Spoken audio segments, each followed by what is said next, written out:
Hi, I'm your host, Marsha Florence, for Just Ask. Today's show is Diabetes and You. Hurry back and join us.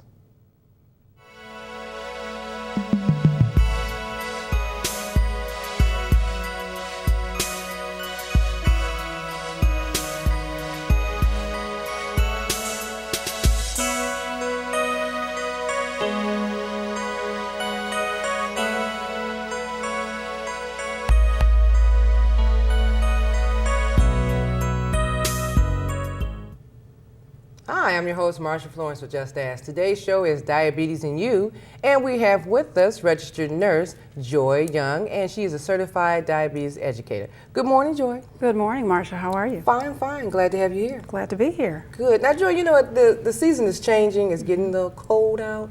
People are starting to stay in a little more.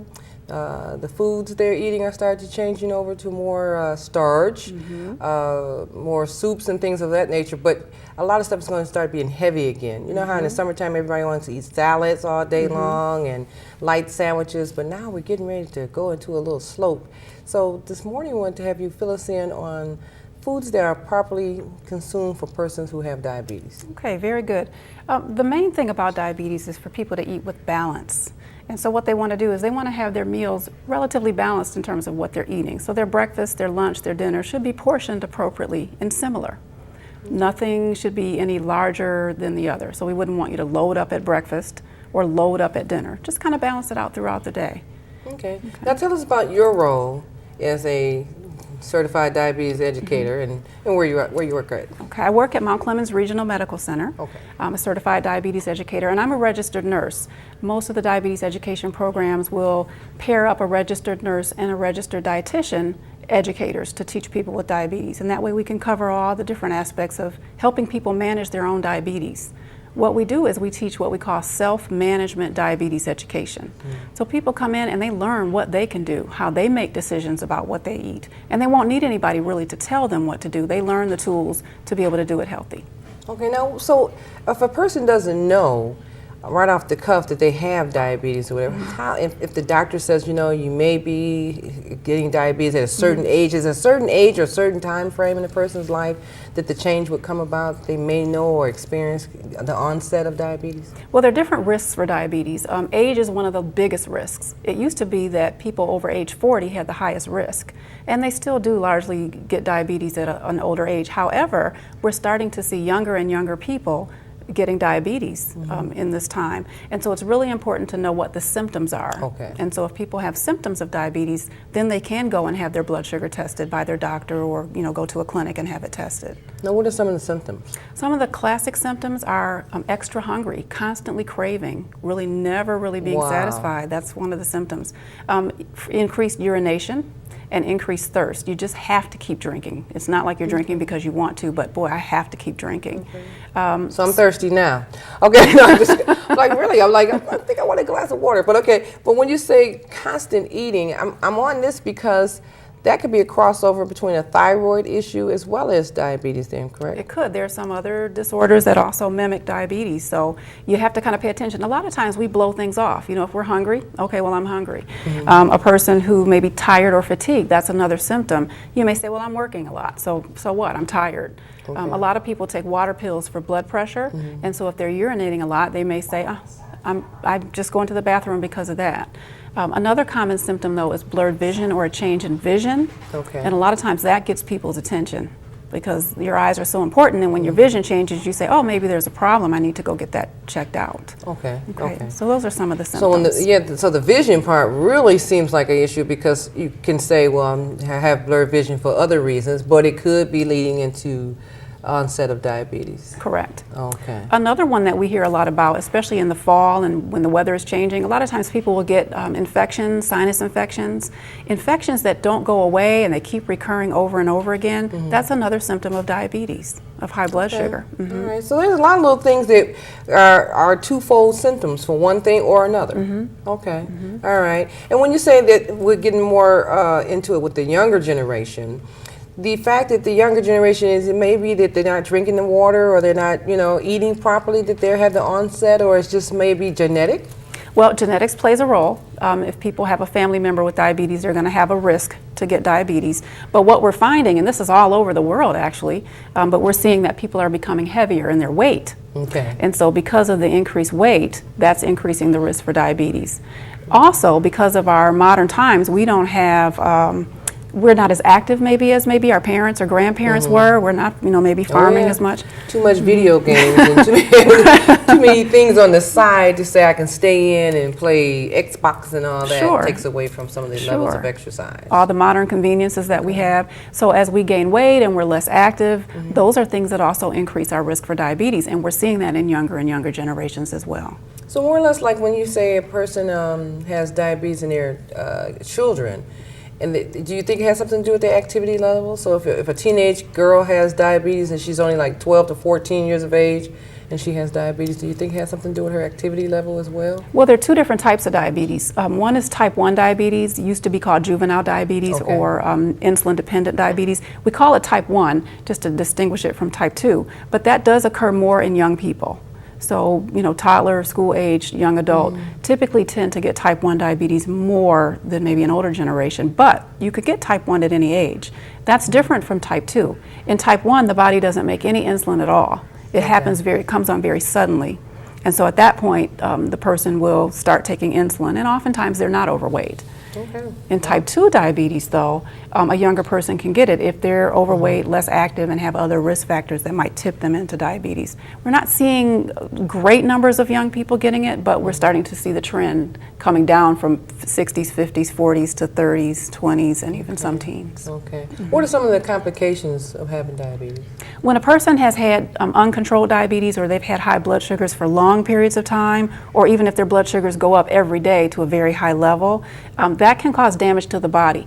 High blood sugar is toxic to the body, it's poisonous. So as it circulates through the body, it's affecting the eyes, it's affecting the kidneys, it's affecting the skin, it's affecting the nerves, the heart. So every body part is susceptible to some type of damage from diabetes if it's not controlled. Okay. Wow. Because what about when people somehow end up losing a limb, such as a leg, a finger, or something like that, and that's gangrene, more or less, right? A lot of times it's impaired circulation and impaired nerve function from the high blood sugars. The good news is people can avoid those. There have been a lot of studies done over many decades that show that those are not inevitable. People do not have to have those complications. And so that's why I'm here. I want people to know if they go out and they learn about how to manage their diabetes, they can lower their risk for losing a limb.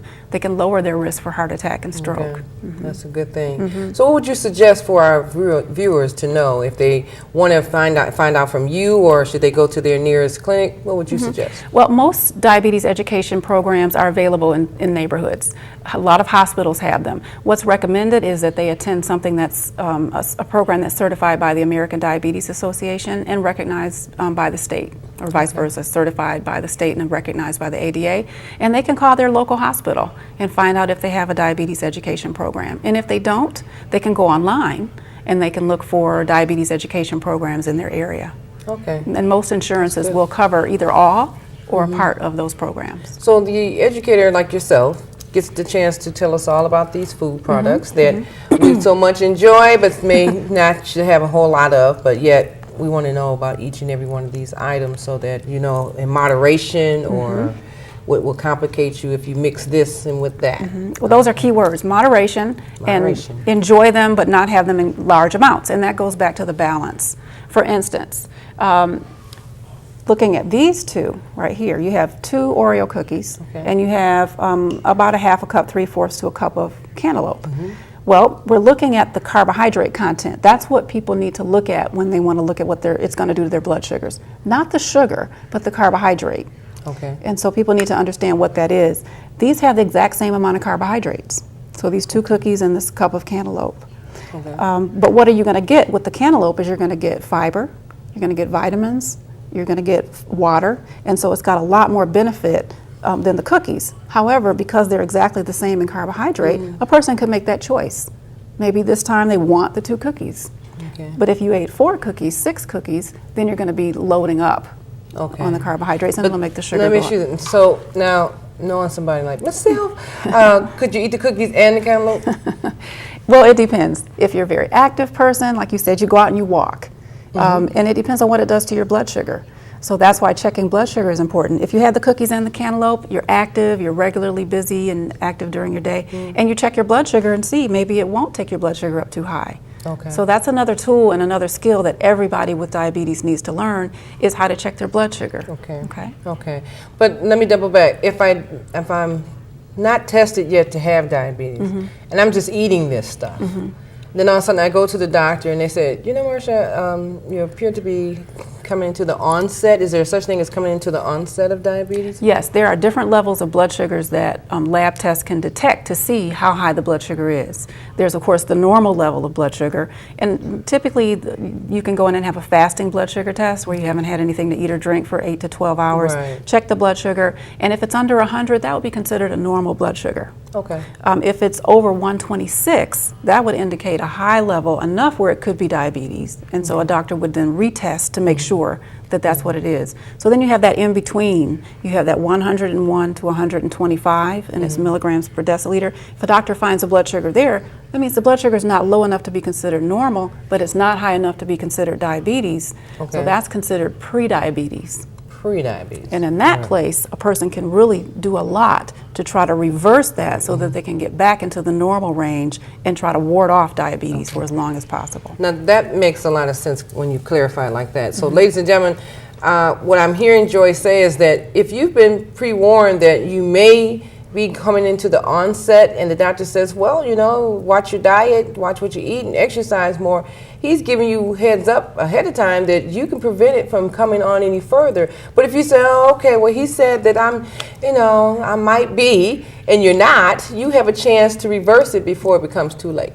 Correct. Oh, okay. Correct. So a lot of people, including myself, will say, okay, the doctor said I might be coming into it, but I could prevent it if I just exercise and eat right. Well, I'd rather exercise and eat right than have to spend the night with us. Well, Joy, we're going to take a break, and we'll be right back with some more good information about diabetes and you. We'll be right back. Hey, good game. Oh, there we go. Great game, man. Let's go get a win!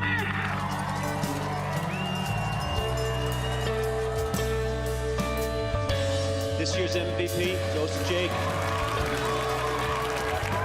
Take steroids and eventually everyone will see you for what you really are. A fake, a fraud, an asterisk. Don't be an asterisk. And welcome back to the second half of the show. For those who are just now joining us, we're here with registered nurse and certified diabetes educator, Joy Young. And we're talking about diabetes and you today. Now, ladies and gentlemen, you know, it's a lot of us out there that have diabetes, onset or into it full blown. It's some things you need to do to better prepare yourself for the fall months, to eat properly so that while you're at home, if you're not going to go outside jogging, running, or do some strenuous exercises at a gym or things like that, you need to be at home and know what the proper food consumptions are, as well as find some form of exercise you can do at home. If it's couch exercise, if it's chair exercise, stretching, squatting, something in the house to keep your body limber and your balance. More or less, when we're at home in the cold months, we think it's hibernation. We're not bears. Don't hibernate so tough that the diabetes can come full blown or go into another level or stage because you're not doing anything but eating. So Joy is going to enlighten us this afternoon with some things on the table and tell us all about each and every one. And if you have a question, feel free to call us at 248-988-0250, 248-988-0250, or email us at justastalkshow.org. And you can send your questions to me or send them to us for Joy's purposes, and she will be glad to call or answer your question. All right. Had to get that out there. No Okay. problem. Now, Joy, you got all these items here today, so we want to go over them because there's some things that people are eating normally every day. Let me have those beverages over there. I want to Certainly. kind of start with some of these, if you don't mind, Not because at all. you know, when you see something like sweet tea, tell us about the consumption of sweet tea. Is it a good thing, bad thing, or? Well, again, Moderation. it's in moderation. And so really you have to know yourself, because if you're going to drink some sweet tea, you want to limit it to a portion. And a serving of any food with carbohydrates is about what we call 15 grams of carb. So if you look at a label, reading a label is really telling, and it tells you what's actually in there. So if you read the label, a serving size is 8 ounces, and that would be about this cup. Okay. But in this container, there are 2.5 servings. So if you drink the entire thing, you're getting 2.5 servings and not 1. 1 cup of the sweet tea in this bottle is going to be about 23 grams of carb, which is a little more than a serving.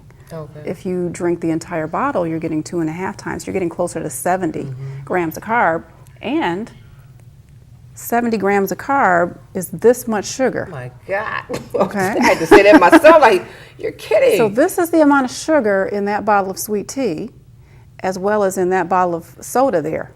So either way it goes, if it's pop, soda, whatever everyone you want to call it, or tea, it's that much sugar. That much sugar and juice. Okay. And juice. So juice, soda, teas that are sweetened have this much amount of sugar, and nobody would actually want to sit and drink or eat this much sugar at a setting.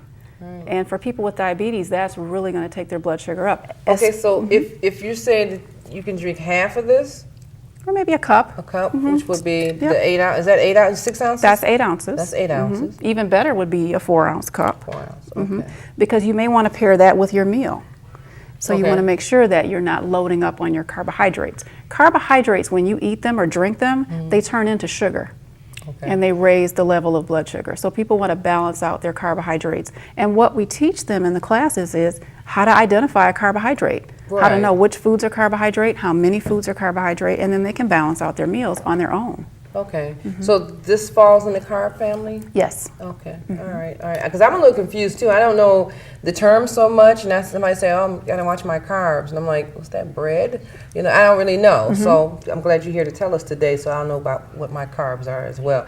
I don't know about you guys, but this is a lot of sugar, and it devastated me. I wasn't thinking that this was in the liquids that we're drinking every day. I mean, you just had a bottle of pop, and you think to yourself, "Okay, I'm fine." So if I drink this entire bottle of pop, this is all the sugar in it. Yes. Okay. So I guess I'm gonna stop drinking pop. Okay. All right. Well, not stop drinking, but I'll know when I'm In drinking it. moderation. What about if I drink the pop? Most people think when they drink diet pop. What's the difference between the diet and the? Well, diet pop has no carbohydrates in it at all. Okay. So 0 carbohydrates means it's not going to raise the blood sugar at all. The problem with the diet pop is it's sweet. It's a sweet taste. Right. And a lot of times when you drink diet pop, you think, I'm getting something, but you're really getting nothing. There's no nutrition in it.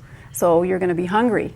You're going to continue to get hungry if you're just drinking diet pop. And when you get that hungry, you may actually go for something and overeat. Okay.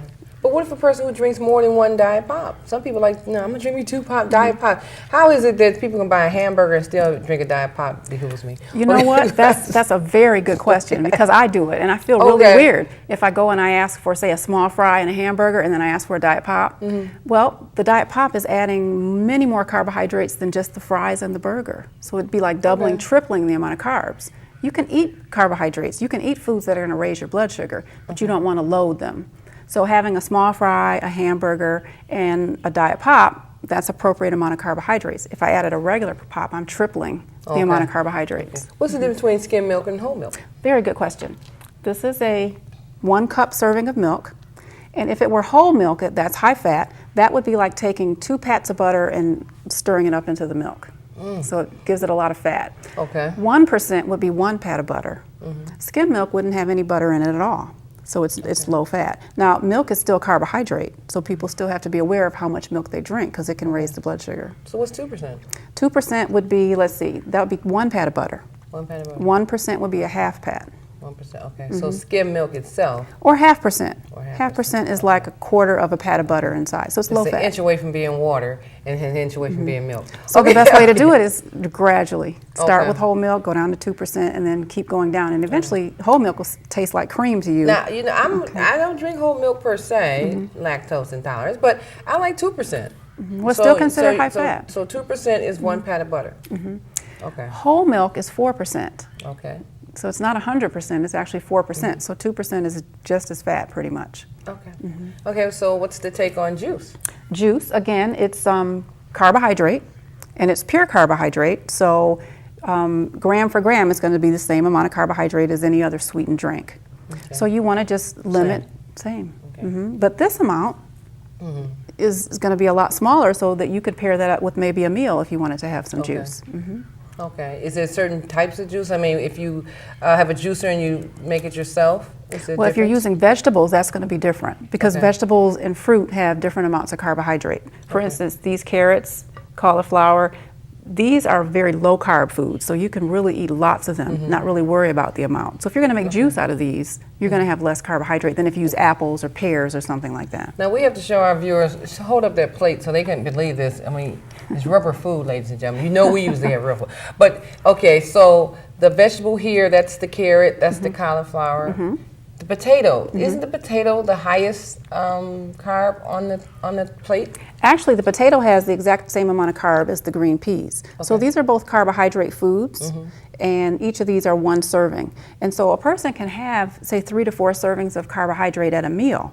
So here's 1 serving, 2 servings, and this is actually not quite a 3rd serving. So this is a nice amount of food. I don't think anyone will be hungry after eating this amount, Right. but you can eat this amount of food in these choices and not have your blood sugar go too high. What about the butter and the sour cream on the potato? The better choices would be some type of an unsaturated oil, like some olive oil, or sour cream would be better as a light sour cream or a low-fat sour cream, because those are just adding fat. Okay, so leave the butter off, but you can have the sour cream and chives. And light sour Okay, cream. and Add- chives. Okay. Yeah, load the chives. Okay, okay, Okay. okay. So that's a normal meal. So if we ate like this every day, people, then we would feel better. Okay, because our sugar can be balanced out because we're eating a balanced meal. Yes. Okay. And that brings up a point.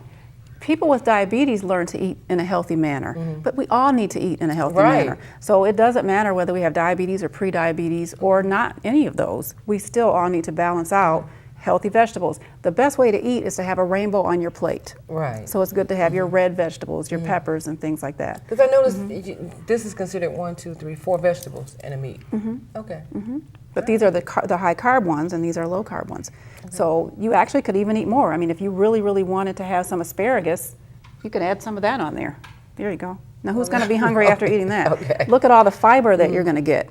Okay. Okay, you're getting lean protein, so you're going to be satisfied. You're not going to be hungry. Now, does meat play a role in diabetes at all? Any type of meat, if it's fried, baked, broiled, grilled? Well, baking, broiling, anything where you're not adding fat is going to be healthier because you don't want to add fat. Okay. Because when you have diabetes, you also want to watch your blood pressure and your cholesterol. So you want to choose lean cuts of meat, Okay. like lean beef, or here's a lean chicken breast, and it's baked. When you add fat, you're increasing your risk for other problems like high blood pressure, cholesterol, heart disease, that type of thing. Okay. Okay, now I got to ask about these right here. They're not on the plate. This is macaroni. Yes. Okay, so what's the deal on macaroni? And this is spaghetti. So what's the deal on those two? Well, these are carbohydrates. Okay. These are not whole grain macaroni or whole grain spaghetti. Those would actually be the better choice to have the whole grain. But this is 1 serving of macaroni, and this is 1 serving of spaghetti. Okay. And so if a person wants to have spaghetti, maybe a piece of bread, if they limited it to the right amount or the right serving size, then they could have the sauce on top as well, have Okay. their salad. I was going to ask you, where's the sauce? Okay. Yeah, the sauce Okay. needs to be on there too. So the sauce will have no effect? The sauce would add some carbohydrate, but they would look at their label and they'd be able to see how much. Or they would, what I like to do is I like to use a measuring cup. Okay. And I use this as my serving spoon. So when I make spaghetti, or if I make rice, or if I make mashed potatoes, I use my 1 cup serving spoon, and I know just to grab a cup and put it on my plate, and now I know that I'm keeping it in balance. So I don't even have to think about counting it or reading labels. So this is 1 cup. That's 1 cup. So I guess at the end of this show, ladies and gentlemen, by the time you see it, everybody will have a cup of some sort in their home, and they will start to scoop. Yes. And whatever that amount is that comes out of that scoop is what they should eat. Correct. I'm going to have one, bet you. Okay, okay. That makes sense because, you know, as you're sitting here telling us, Joy, how to do it properly, a lot of people are not going to be able to follow it because they, well, I'm hungry or that's not enough. But if you have this scoop, Yes. and if you don't have a scoop, isn't it the palm of your hand? Yes. If you use the palm of your hand, it's about a cup. Right, the palm of your hand. And your stomach is about a cup. So really, we don't want to really stretch our stomachs out so much every meal.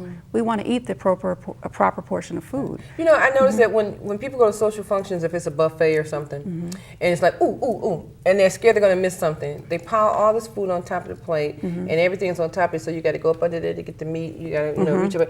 That's just too much. That's, to me, overdoing it. Is it It a is. point where people should eat where they have everything spaced out and Well, actually, I think one of the best ways to eat at a buffet is to get a smaller plate. Okay. Okay, and then get a small tablespoon of everything that you want, and don't eat more than what this plate will hold. Good. Okay. And if you want to go back, go back. Okay, and eat a lot of your non-starchy vegetables. So get a lot of greens. If you like broccoli, load up on the broccoli, load up on the carrots, that type of thing. All right. Okay. Now we got to move on a little faster here. So Okay. tell us about bread. All right. Wheat bread, white bread. All right, the whole grain products, whether it's rice or pasta or bread, those are going to be a better choice because they don't raise the blood sugar up as high as fast. Whereas the white bread, although now they're making whole grain white bread, so that's a healthy choice as well. Okay. But these are each a serving, and this one is going to make the blood sugar go up a little higher and a little faster just because it doesn't have the whole grain portion of it. What about when you put a pat of butter on it? You can put a pat of butter on it. I mean, you want to watch your fat. You have a certain amount of fat you should eat each day. And again, you want to try to choose unsaturated fats because they're healthier for the heart. Okay. Okay. Bananas. A banana, again, is a carbohydrate food, just like any other fruit. This is a nice large banana. It is. Go ahead and show that one. I see. That's a one serving size banana. This would Okay. hurt my feelings. Okay. So this is almost 3 times the size. So depending on how many servings a person eats per day, let's say I'm going to have 3 servings of carbohydrate in the morning, this would be my breakfast. Okay. Okay. Just this. Okay. But if I wanted to have a variety of foods, maybe I wanted to have some yogurt and a banana and a small cup of juice, Okay. then I would just portion them out appropriately. Okay. So it'd be this, a cup of yogurt, and the juice, and And that will be my breakfast. okay. Or I might want to add some granola or some yeah, almonds got or some something granola. crunchy, pecans in there. Okay. Okay. Okay. Well, we're going to take a break again, once again, ladies and gentlemen, and we'll be right back to wrap up with the final thoughts of what we need to do about diabetes in youth. We'll be right back. If a natural disaster happened, we'd probably all meet around the grocery store. We would all meet at a bus stop. Oh, we'd probably meet at our neighbor's house.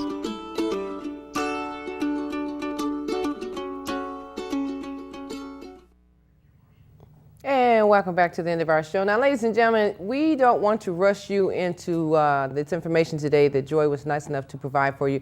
So what we're going to do is provide you a second show with some of the more clarifications on things in dealing with diabetes. We want you to start to be able to pay close attention to, if you're at home, what you need to do to make sure that you have the proper serving, the proper amount, and how good you feel at the end of the day. So what we're going to do is have Joy come back. Matter of fact, we're not going anywhere. Look for part 2 of Diabetes in You. And like I said, if you have a question for myself, that's Marsha at Just Ask Talk Show. Or if you want to have a question for Joy Young, have a question, you may email us at justastalkshow.org or call 248-988-0250, 248-988-0250, the Just Ask Talk Show line. Look for part 2, and we'll see you in a few.